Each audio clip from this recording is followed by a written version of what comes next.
The Chechen-Russia War, one of the catastrophic and most prolonged conflicts in post-Soviet history, has left an indelible scar on the region. Chechnya, a small but fiercely defiant republic in the Caucasus, has become a global symbol of resistance against military occupation.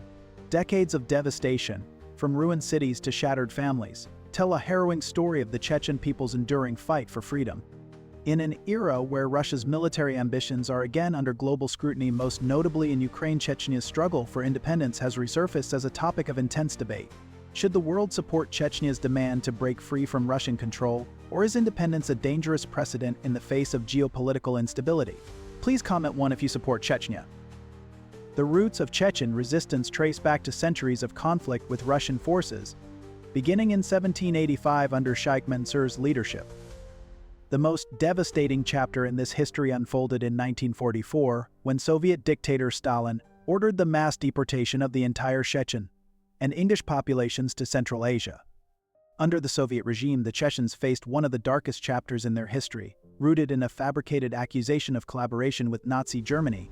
This baseless claim served as a pretext for a brutal deportation campaign orchestrated under the codename Operation Lentil. The operation mobilized an overwhelming force of 19,000 officers and 100,000 NKVD soldiers, tasked with forcibly removing the Chechen and English populations from their homeland. The consequences of this operation were devastating, leaving an indelible scar on the region's demographics and collective memory. A staggering 496,000 Chechens and English were deported to remote regions under appalling conditions.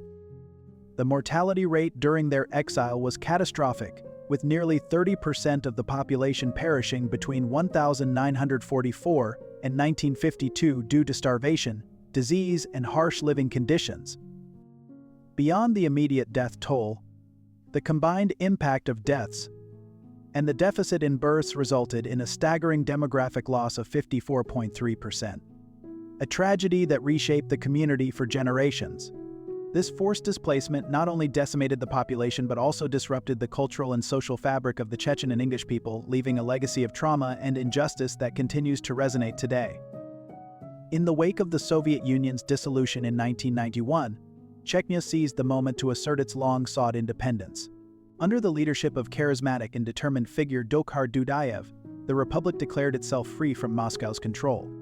This bold proclamation, however, was met with immediate and uncompromising resistance from the Russian government, which viewed Chechnya's move as an unacceptable challenge to the integrity of its newly reconstituted federation. By December 1994, Russia launched a large-scale military intervention under the pretext of establishing constitutional order. What followed was a brutal conflict marked by intense urban combat, widespread destruction, and significant loss of life. The war raged on for 20 grueling months, transforming cities like Grozny into battlegrounds and leaving countless civilians caught in the crossfire. Casualty estimates soared, with up to 100,000 lives lost, the majority of whom were civilians. Entire communities were uprooted, and the scars of war would linger long after the fighting ceased. Despite Russia's overwhelming military might, the Chechen resistance proved tenacious, drawing on deep-seated grievances and a fierce commitment to self-determination. By August 1996, the conflict reached a stalemate, culminating in the Caucasus ceasefire agreement. This uneasy truce temporarily ended hostilities but left many of the underlying tensions unresolved, setting the stage for further confrontations in the years to come. The war not only highlighted the resilience of the Chechen people, but also exposed the fragility of post-Soviet Russia's grasp over its restive regions. The fragile peace established after the First Chechen War was shattered in 1999, plunging the region back into conflict. That year, a series of devastating apartment bombings across Russia claimed the lives of over 300 civilians. The attacks, which the Kremlin swiftly attributed to Chechen separatists, sent shockwaves through the nation and provided a powerful pretext for a renewed military offensive. Under the direction of then Prime Minister Vladimir Putin, Russia launched a second campaign against Chechnya, marking the beginning of a new and more methodical phase in the conflict. This Second Chechen War was characterized by its strategic ruthlessness and heavy reliance on overwhelming firepower. Russian forces mounted a massive winter siege on Grozny, the Chechen capital, between December 1999 and February 2000. The operation ultimately succeeded in capturing the city, but not without inflicting widespread destruction and further civilian suffering. By May 2000, Moscow solidified its grip on the region, with Putin instituting direct federal rule over Chechnya. The move marked a significant shift, as the Kremlin sought to portray the campaign as a successful effort to restore order and suppress separatism. Despite these measures, the conflict lingered on for nearly a decade, marked by sporadic violence, insurgent attacks, and a heavy toll on both the Chechen population and Russian forces. It wasn't until April 2009 that the Russian government officially declared the war over, though the scars of the conflict remain deeply embedded in the region's social and political fabric. Throughout the second campaign, it is estimated that more than 60,000 lives were lost, a grim testament to the protracted and devastating nature of the war. The aftermath transformed Chechnya's political landscape. Under Moscow's authority, Ramzan Kadyrov assumed leadership, receiving substantial federal subsidies that comprise over 80% of Chechnya's budget. Additionally, allegations of human rights violations and the unofficial practice of Sharia law persist, though investigation into these matters remains challenging due to political constraints. The devastating impact of the Chechnya-Russia war extends far beyond battlefield casualties, fundamentally reshaping Chechen society through widespread displacement and destruction. Nonetheless, the true scope of this humanitarian crisis continues to unfold, affecting generations of Chechen civilians. The conflict in Chechnya left a trail of unparalleled destruction, with the region's infrastructure suffering catastrophic damage. Nowhere was this devastation more evident than in Grozny, the capital city, which was reduced to a haunting landscape of ruins. Years of relentless military operations and bombardments not only obliterated much of the city's physical structure, but also shattered the systems necessary for daily life and societal functioning. The collapse of essential services exacerbated the hardships faced by civilians. Healthcare facilities, including hospitals and clinics, were among the hardest hit, leaving the population without access to critical medical care during and after the conflict. Public utilities such as water and sanitation systems were similarly destroyed, creating dire conditions that posed serious risks to public health. The educational sector also suffered immensely, with schools and universities either completely demolished or rendered non-operational, depriving a generation of Chechens of formal education and future opportunities. Transportation networks, which had once connected Chechnya to the broader region, were systematically dismantled, making it nearly impossible for goods, services, or people to move freely. Public service buildings, including administrative offices and essential government facilities, were either obliterated or abandoned, effectively halting the functions of local governance. This widespread destruction left Chechnya in a state of near-total collapse, where the very fabric of civic life had disintegrated. Rebuilding the region required not just the reconstruction of physical infrastructure, but also the restoration of trust, stability, and the means for people to lead dignified lives. Yet, the scale of devastation was so immense that even years after the conflict formally ended, the scars on Chechnya's cities, services, and society remained glaringly visible, serving as a grim reminder of the war's enduring impact. The conflict in Chechnya triggered a mass exodus, leading to an unparalleled humanitarian crisis that deeply affected the region. Approximately 260,000 Chechens were forced to flee their homes in search of safety, a displacement that profoundly reshaped the lives of those who escaped and the areas that absorbed them. Many sought refuge in neighboring regions, with Ingushetia becoming a primary destination for the displaced. By mid-2004, it was estimated that around 52,000 Chechens were still residing there, struggling to find stability amid adversity. For most of these displaced individuals, the conditions were grim. Makeshift shelters became the norm, with families crowding into abandoned farms, derelict factories, and even disused train wagons. These improvised accommodations were often unsanitary and ill-equipped to provide adequate protection against the harsh weather or ensure basic living standards. The scarcity of resources and lack of proper infrastructure compounded their suffering, leaving many without access to clean water, healthcare, or education. Amid these dire circumstances, the sense of insecurity loomed large. Over one-third of the displaced population reported feeling unsafe, whether due to the lingering threat of violence, the presence of criminal elements, or the psychological trauma of being uprooted from their homes. The absence of a clear path to resettlement or reintegration further exacerbated their plight, leaving many to grapple with an uncertain and precarious future. This humanitarian emergency not only underscored the devastating human cost of the conflict, but also highlighted the inadequacies of regional and international responses to the crisis. For the displaced Chechen population, survival often meant enduring profound hardship, while clinging to the hope of eventual stability and a chance to rebuild their shattered lives. The cultural and social fabric of Chechen society has been profoundly scarred by the psychological toll of the conflict, leaving lasting impacts that are difficult to quantify but deeply felt by those who endured it. The relentless violence, displacement, and loss experienced by the population have created an enduring legacy of trauma that permeates every aspect of life in the region. A comprehensive survey revealed the staggering extent of this mental and emotional suffering. 80% of displaced persons within Chechnya and 67% of those in neighboring Ingushetia reported experiencing mental disturbances, highlighting the pervasive psychological distress among survivors. The trauma inflicted by the conflict runs deep, touching nearly every individual in some way. The overwhelming majority of the population was exposed to crossfire, a harrowing experience that left both physical and emotional scars. More than 20% of respondents reported witnessing killings firsthand, a searing memory that often becomes a source of recurring nightmares and post-traumatic stress. For many, the losses were profoundly personal. 90% had lost close family members during the war, leaving them grappling with intense grief alongside the daily challenges of survival. Mental health issues emerged as one of the most widespread consequences, with 80% of those surveyed reporting symptoms ranging from anxiety and depression to more severe conditions such as post-traumatic stress disorder. These psychological wounds are compounded by the lack of adequate mental health services in the region, leaving most to cope with their trauma without professional support. The ongoing conflict continues to disrupt daily life, with many families experiencing multiple displacements. Most displaced persons have been forced to relocate between 2 and 5 times. The social fabric has been further strained by the separation of families and the loss of community support networks. The economic impact has been equally severe, with unemployment rates reaching double those of surrounding areas. Furthermore, the conflict has triggered a significant brain drain as educated professionals fled the region, undermining the potential for recovery and reconstruction. Present-day conditions in temporary accommodation centers remain inadequate, with overcrowded rooms and insufficient access to basic amenities. The situation is particularly challenging for children and elderly residents, who face limited access to education and healthcare services. Presently, the Chechen resistance movement has evolved into a complex network of organizations combining traditional guerrilla tactics with modern digital warfare strategies. The movement maintains its strength through diverse opposition groups, sophisticated online presence, and extensive international support networks. The Chechen resistance movement has continued to persist despite overwhelming odds, relying on a highly organized network of underground opposition groups.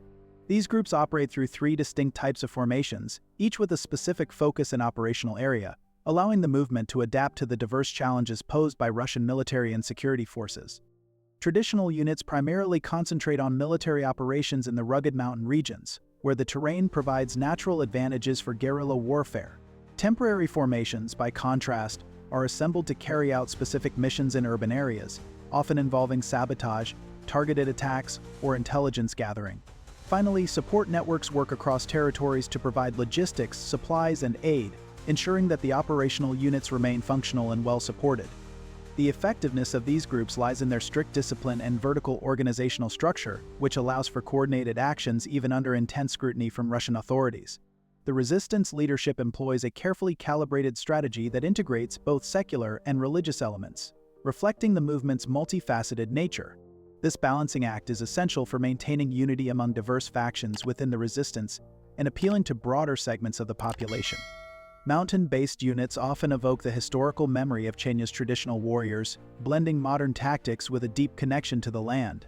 In contrast, urban operations highlight the movement's adaptability, showcasing its ability to strike within heavily monitored areas. Support networks, often operating in secrecy, form the backbone of the resistance, enabling the flow of resources, intelligence, and personnel necessary for sustained operations. This intricate system of opposition not only demonstrates the resilience of the Chechen resistance, but also underscores the challenges faced by Russian forces in fully suppressing the movement. Despite significant efforts to dismantle these networks, the resistance continues to endure, evolving in response to the pressures of modern counterinsurgency tactics while preserving its core mission of autonomy and self-determination. In recent years, the modern Chechen resistance has developed a powerful digital presence, utilizing online platforms to continue their struggle for autonomy and to document the ongoing challenges faced by their people. This digital presence takes various forms, with independent journalism becoming a key tool for resisting Russian control.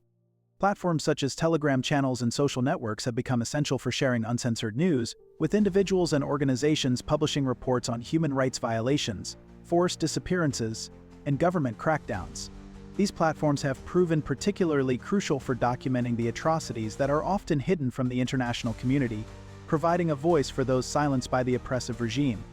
In addition to reporting on human rights abuses, these digital channels also play an integral role in the coordination of grassroots initiatives and support groups within Chechnya and the broader diaspora.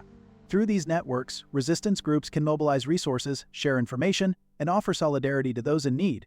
This digital infrastructure has enabled Chechens, both at home and abroad, to maintain connections and support one another in the face of adversity. Equally important is the role these platforms play in the preservation of Chechen cultural heritage and historical memory. By documenting the history of resistance, the loss of life, and the cultural richness of the Chechen people, these digital spaces serve as repositories of collective memory. They ensure that future generations are not only aware of their history, but also remain connected to their roots, despite the challenges posed by displacement and war. One notable example of this digital activism is the Telegram channel One Adat, which continues to investigate and publish reports on missing persons cases. By compiling detailed accounts and evidence, the channel keeps the stories of those who disappeared during the conflict alive, offering families a means to seek justice and recognition. Through such efforts, digital platforms have become a vital tool for both preserving the narrative of the Chechen struggle and raising international awareness about the ongoing plight of the Chechen people. In an era where information is both a weapon and a lifeline, digital resistance has become indispensable in keeping the fight for Chechen autonomy visible on the global stage. The Chechen diaspora, numbering between 130,000 and 190,000 individuals, forms a vital support base for the resistance movement. As a result of the conflicts, Chechen communities have established a significant presence in various countries, particularly in Western Europe, Turkey, and Jordan. The Chechen resistance movement garners support through a diverse range of channels, each playing a crucial role in sustaining its efforts and amplifying its cause on the global stage. Diplomatic advocacy stands at the forefront, with international organizations acting as key allies in highlighting the Chechen struggle for self-determination and calling attention to the human rights violations that continue to occur under Russian authority. These organizations often work to bring Chechnya's plight to the attention of governments and international bodies, pressing for political and legal action that can hold Russia accountable for its actions. In parallel, efforts to document human rights abuses remain a cornerstone of the movement's strategy. Activists, journalists, and human rights organizations tirelessly collect and share evidence of atrocities, forced disappearances, and the ongoing repression of Chechen citizens. These documentation efforts not only serve as an essential record of the suffering endured by the Chechen people, but also help to galvanize international condemnation and support for the resistance. The importance of these reports cannot be overstated, as they keep the issue alive in global discourse and encourage diplomatic pressure on Russia. Another vital aspect of the movement's support is the preservation of Chechen culture and history. Through various initiatives, the Chechen diaspora works to maintain the cultural identity of their people, ensuring that the generations of Chechens displaced by conflict and war continue to have access to their language, traditions, and historical narratives. These cultural preservation efforts are essential in upholding the resistance's values and fostering a sense of unity and belonging among the Chechen community, both in exile and within Chechnya itself. Lastly, humanitarian aid coordination plays a critical role in supporting displaced persons and those affected by the ongoing conflict. Many organizations and grassroots networks provide essential supplies such as food, medicine, and shelter to those who have been forced to flee their homes. Humanitarian efforts help to alleviate some of the suffering caused by the war, providing immediate relief to those in dire need while also contributing to the long-term rebuilding of communities that have been ravaged by the conflict. In addition, the resistance maintains representation in both Western and Muslim countries, though with different approaches for each region. The Western representatives focus on diplomatic engagement and human rights advocacy, whereas those in Muslim countries emphasize cultural and religious connections. The movement's effectiveness is enhanced by its ability to adapt to changing circumstances.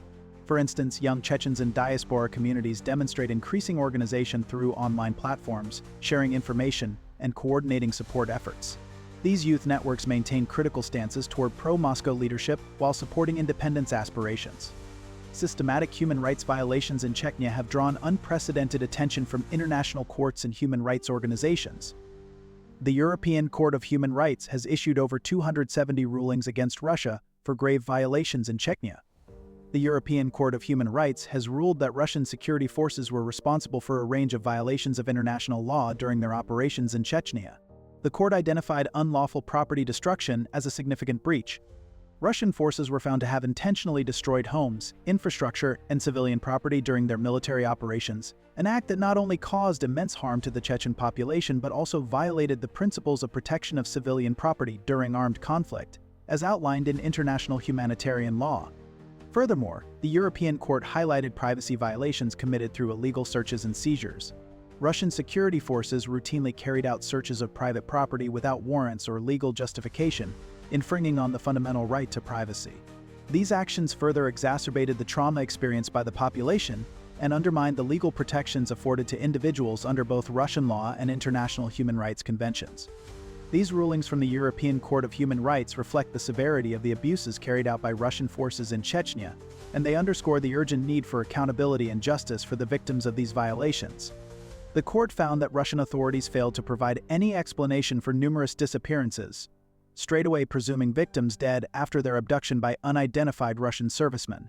Altogether, the Russian government's indifference toward investigations caused suffering of such severity that it constituted inhuman treatment of victims' relatives. Various organizations have pursued justice through international mechanisms. The Russian Justice Initiative has won 200 cases in the European Court on behalf of victims. Correspondingly, Memorial has secured another 73 victories. The court has ordered Russia to pay more than 20 million euros in compensation to plaintiffs. The pursuit of accountability faces significant challenges. The Assembly of the Council of Europe noted that criminal investigations of gross human rights violations, including massacres of innocent Chechen civilians, remain depressingly ineffective. The Office of the Special Representative of the President of the Russian Federation for Human Rights in Chechnya has proven largely ineffective, merely cataloging individual complaints without substantial action. Recent developments indicate ongoing violations. In 2021, reports emerged of abductions and arbitrary detentions targeting relatives of Chechen human rights defenders and dissidents. These actions extend beyond Chechnya's borders, with individuals being forcibly transferred from other parts of the Russian Federation. The international community's response remains limited. The Organization for Security and Cooperation in Europe has documented horrific crimes, unquestionably refuting denials from Chechen and Russian authorities. Nevertheless, the Russian government's consistent refusal to cooperate with international investigators has created significant obstacles to justice. Chechnya's vast natural resources, primarily oil deposits and minerals, have become targets of systematic exploitation under Russian control. The economic relationship between Moscow and Grozny reveals a pattern of resource appropriation and financial manipulation that has left the region dependent on federal subsidies. Criminal networks steal approximately one-third of Chechnya's oil production, with proceeds funding various activities. The scale of theft is substantial. 150,000 tons of oil stolen in 2003, causing $100 million in losses. 133 makeshift refineries liquidated in early 2005. Over 1,700 illegal mini-oil refineries shut down in 2004. Notably, concerns about nuclear material theft have emerged. Reports indicate Chechen groups obtained radioactive metals from the Volgodonskaya nuclear power station, markedly increasing security risks. The economic structure in Chechnya can be described as a massive cash-out scheme, an arrangement that was essentially solidified following the conclusion of the Second Chechen War. This system is deeply rooted in a variety of corrupt mechanisms that ensure wealth is siphoned off at multiple levels, from inflated reconstruction costs to local business extortion. The Russian government's financial involvement in this arrangement is considerable, with Moscow acting as a central source of funding, which has allowed this system to continue for years despite its inefficiency and corruption. At the heart of this model is a mechanism of corruption that benefits both regional officials and those connected to the larger power structures in Russia. One of the most glaring examples of this is the artificially inflated costs of reconstruction. Rather than funds being used efficiently to rebuild Chechnya, federal money is often overpaid for construction projects, with the difference lining the pockets of corrupt officials. This practice has led to a significant misallocation of resources that delays and undermines the long-term recovery of the region. Another major issue within this system is the withholding of salaries from public employees. Chechen workers, including civil servants and other government employees, frequently face delays in receiving their due pay, with a portion of their compensation diverted for other purposes, including personal enrichment by those in power. This diversion of funds is not limited to wages. It extends to compensation owed to a variety of sectors, from health to education, where money meant for essential services is redirected elsewhere. The economic model also thrives on the extortion of local businesses. Entrepreneurs and business owners are regularly coerced into paying bribes or protection fees to local authorities, further draining the region's economy and stifling private sector growth. Additionally, revenue that should be retained within Chechnya is often extracted by the federal government or its proxies, creating a situation where local funds are continually funneled to Moscow, depriving Chechnya of the financial resources it needs for sustainable development. This economic arrangement is recognized by the Russian Finance Ministry, which acknowledges that over 80% of Chechnya's expenditure is subsidized by Moscow. These subsidies are essential to the functioning of the Chechen economy, as they provide the necessary funds for basic governance and infrastructure. However, this dependency on federal aid has led to a distorted form of economic autonomy, one that is primarily sustained by Russia through these financial transfers.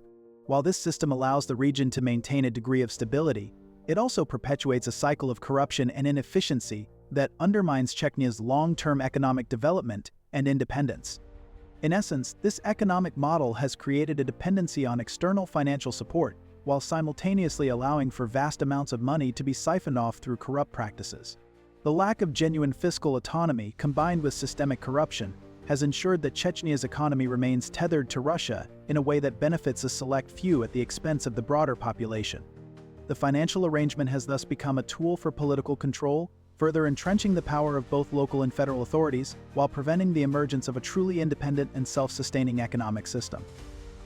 The economic impact of the wars in Chechnya has been nothing short of catastrophic, with the First Chechen conflict alone costing Russia an estimated $2 billion to $5 billion. This staggering expense led to a drain on the national treasury, with the war consuming approximately $30 million every day. The devastation was not limited to just the human and material losses in Chechnya, it also had far-reaching consequences for Russia's broader economic stability. In Chechnya, the destruction of vital infrastructure was widespread. Key oil refineries, a critical component of the region's economy, were destroyed, crippling the oil industry and further undermining the region's economic resilience. Hospitals, which were already stretched thin by the conflict, were also ruined, leaving many civilians without access to necessary medical care. In addition to these losses, transportation networks that facilitated trade and daily life were severely damaged, isolating the region even further and preventing the efficient movement of goods and people. On a national scale, the conflict exacerbated Russia's financial instability. The ruble, which had been experiencing strain even before the war, lost 10% of its value in just 28 days, causing significant inflationary pressures. Prices for goods and services soared, and the cost of living increased dramatically, leaving many Russians struggling to make ends meet. Monthly inflation jumped to 16.4%, further eroding the purchasing power of the population and intensifying economic hardship. The war also contributed to a budget deficit that reached 10% of Russia's GDP, forcing the government to divert even more resources toward military operations and crisis management, rather than addressing the underlying economic problems facing the country. The unemployment situation remains dire, with official rates reaching 80% in Chechnya. Among displaced Chechens in Ingushetia, the rate climbs to 90%. The shadow economy has expanded markedly, accounting for 40 to 50% of economic activity. Basic public services have become inaccessible to poor households as bribes and private fees are required for access. The Russian government's assessment indicates that 26% of the northern Caucasus economic activity operates in the organized crime sector, twice the Russian average. The International Monetary Fund has expressed concern over these economic practices, primarily regarding the projected deficit growth. Without significant international support, which remains unlikely given current circumstances, Chechnya's economic recovery faces substantial obstacles. The situation is further complicated by ongoing corruption and the region's increasing isolation from global financial systems. Under Moscow's control, Chechen cultural identity faces systematic erosion through coordinated suppression of language, religion, and traditional customs. The assault on Chechen heritage represents a calculated strategy to weaken national resistance and enforce cultural assimilation. The Russian government's language policies have had a profound and detrimental effect on the linguistic rights of the Chechen people. A 2018 federal bill, which made education in 34 of Russia's 35 official languages optional, directly targeted minority languages, including Chechen. This policy shift has had devastating consequences for the preservation and teaching of the Chechen language in schools. The reduction in hours dedicated to native language instruction in schools has been particularly severe, with a 50% decrease in the time allocated to teaching Chechen. This drastic cut has severely hindered the ability of students to learn and maintain their cultural and linguistic heritage. Furthermore, student participation in language exams has plummeted, with only a handful of students choosing to take exams in minority languages. For instance, only 8 students elected to take the Tatar language exam, underscoring the lack of interest or opportunity to engage with minority languages under the current system. The situation is compounded by the use of outdated teaching resources, with some textbooks still in circulation that are more than 20 years old. These resources are insufficient for effectively teaching the Chechen language, leaving both students and educators without the tools necessary to foster a robust language learning environment. The consequences of these policies go beyond just education. They represent a systemic effort to diminish the cultural and linguistic identity of Chechens and other minority groups within Russia. The erosion of Chechen language education is a clear reflection of broader trends aimed at homogenizing the country's diverse linguistic landscape, which threatens the survival of Chechen as a living, thriving language for future generations. Primarily under Ramzan Kadyrov's leadership, religious expression faces strict control through state-sponsored interpretation of Islam. The regime has implemented several restrictive measures, such as a mandatory Islamic dress code for women, a ban on alcohol and energy drinks, public shaming ceremonies for religious non-compliance, and the persecution of peaceful Muslim clerics who oppose regime interference. Essentially, Kadyrov's regime has transformed Chechnya into a private state where his interpretation of Sufi Islam serves as the only acceptable form of religious practice. His authority extends beyond traditional governance, as he positions himself as both a political and religious leader through actions, such as collecting Prophet Muhammad's relics. The Chechen clan system, known as type, traditionally served as the foundation of social organization. Undoubtedly, this system faces unprecedented challenges. The concept of type honor, historically central to Chechen identity, struggles against modern pressures. The Council of Elders, Oksakals, traditionally guided community decisions through customary law, adat. Notably, these traditional governance structures have weakened under current political conditions. The 1944 Stalin-era deportations marked a severe disruption to Chechen cultural continuity, with lasting effects still felt today. Traditional values such as duty, honor, and respect for elders have weakened over time, leading to a decline in community cohesion and mutual aid systems. Modern challenges have further eroded these values, with materialism replacing traditional principles and a growing disconnect among the youth from their cultural heritage. Additionally, traditional family structures have weakened, making it harder to pass down Chechen customs and beliefs to future generations. The impact of these disruptions continues to shape the Chechen community's identity today. The diaspora, numbering between 130,000 and 190,000 individuals, plays a crucial role in preserving cultural identity. Ultimately, these communities maintain stronger connections to traditional values, primarily through family networks and cultural education initiatives. The regime's approach to cultural identity reflects broader Russian policies toward ethnic minorities. The authorities have banned any alphabet other than Cyrillic for national languages, while business elites face increasing pressure through corruption and economic control. This systematic assault on Chechen cultural identity parallels historical patterns of imperial control, where growing centralization triggers accumulating grievances in national peripheries. The international community's response to the Chechen conflict has evolved through multiple phases, primarily shaped by Russia's position as a permanent UN Security Council member. Global institutions have struggled to balance diplomatic pressure with practical intervention measures. The United Nations Commission on Human Rights passed groundbreaking resolutions in 2000 and 2001, marking the first time the Commission had censured a permanent Security Council member.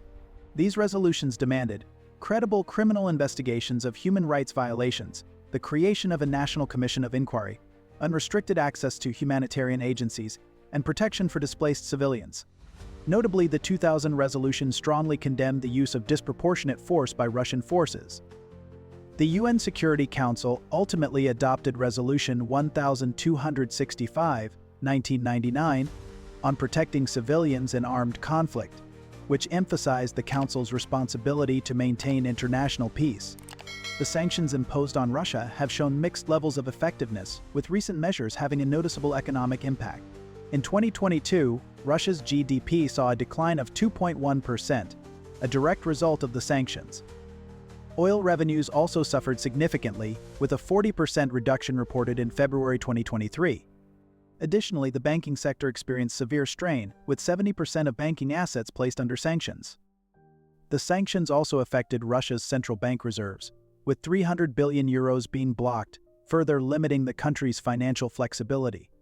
Essentially, these measures represent the most comprehensive sanctions imposed against a major power since World War II. The European Union has adopted 10 distinct packages of sanctions, targeting the political elite, military capabilities, economic infrastructure, and financial systems.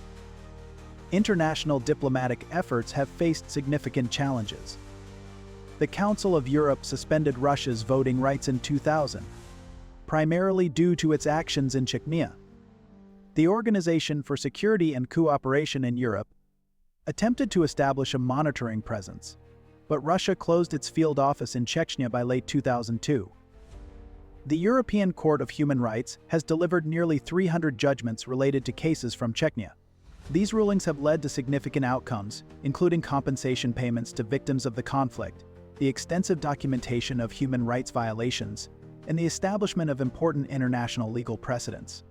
These decisions have provided a legal framework for addressing the abuses in Chechnya, offering some measure of justice to those affected and reinforcing global standards on human rights and accountability. The World Bank and International Monetary Fund have played crucial roles in applying economic pressure. Human Rights Watch urged these institutions to suspend pending loan payments until Russia demonstrated meaningful accountability measures. The European Union's approach has evolved through multiple stages. Initially, EU member states displayed varying levels of commitment to sanctions policy. The EU's response to the situation in Chechnya became more robust after a series of key actions. This included the development of coordinated policies across member states, which ensured a unified stance on the issue. Enhanced monitoring mechanisms were put in place to better track human rights violations and ensure accountability. Additionally, the EU expanded the implementation of sanctions against Russia, targeting key sectors and individuals involved in the conflict. Diplomatic pressure also increased as the EU sought to hold Russia accountable through both bilateral and multilateral channels, pushing for greater respect for human rights and international law. The United States State Department has expressed ongoing concerns about human rights violations in Chechnya, calling for the release of unjustly detained individuals, and to arbitrary detentions, investigation of disappearances, and protection for human rights defenders. The international community's capacity to influence events in Chechnya remains limited by several factors. The Russian government has consistently refused international involvement, claiming the conflict represents an internal matter. Meanwhile, continuous human rights violations demand worldwide attention, particularly given Russia's commitments to various human rights treaties. Recent developments indicate a shift in global response strategies. The Parliamentary Assembly of the Council of Europe has examined Russia's progress in honoring its obligations, finding minimal improvement in bringing perpetrators to justice. The effectiveness of international pressure varies significantly. While sanctions have impacted Russia's economy, their influence on policy changes remains debatable. The international community's relative silence on certain issues has been noted as a familiar response pattern. The Chechen struggle against Russian domination is a testament to relentless resistance despite overwhelming challenges. Years of conflict have not only devastated the region, but also led to widespread human rights violations, economic exploitation, and the erosion of cultural identity. The Chechen people have faced attempts to suppress their language, disrupt their social structures, and displace entire communities, resulting in lasting psychological trauma. Despite international recognition of these injustices, the response has been insufficient. While sanctions and court rulings have had some effect, true accountability remains elusive. The question remains, how can the global community better address the ongoing oppression and ensure that those responsible for these violations are held accountable? Share your thoughts in the comments below. Thanks for watching.